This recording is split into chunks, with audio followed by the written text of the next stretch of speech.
Hello friends, this is Dr. Ravi Sani. Today's discussion is about case fatality rate. In epidemiology, the proportion of people who die from a specific disease among all individuals diagnosed with the disease over a certain period of time it is called case fatality rate.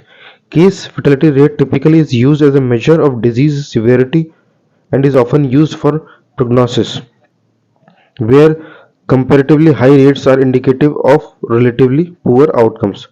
It can also be used to evaluate the effect of new treatment with measures decreasing as treatment improve. Case fatality rates are not constant. They can vary between population and over time, depending on the interplay between the causative agents of the disease, the host, and the environment, as well as available treatments and quality of patient care. Now, the next one is the confounder. A confounder or confounding factor is something other than the time being, other than the thing being studied that could be causing the results seen in a study.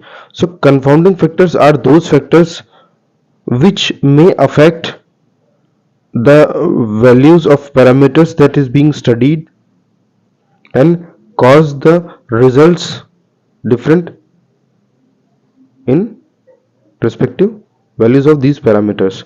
It can be very difficult to account for every possible confounder when doing research with people, but researchers must try to account for anything that could influence their results when planning their research and analyzing their data. Confounders have the potential to change the results of research because they can influence the outcomes that the researchers are measuring.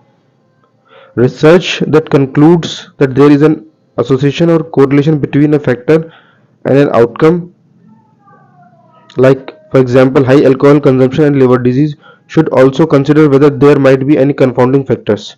If researchers do not consider confounders, the results of their research might not be valid. Like examples, a group of researchers decide to study the cause of heart disease by carrying out an observational study. So the researchers find that people in their study who ate lot of red meat also developed heart disease. They believe that they have found a link or correlation between eating red meat and developing heart disease. And those reading their research might be tempted to conclude that eating lots of red meat is a cause of heart disease. However, before making a conclusion like this, the researchers must think about confounding factors. In this example, the researchers are measuring red meat consumption and incidence of heart disease. However, it might be the case that everyone in the study who ate a lot of red meat may also have smoked cigarettes regularly or been overweight. In this case, one or both of those other factors could have influenced whether the participants develop heart disease or not. In other words, smoking and being overweight are possible confounders in this study.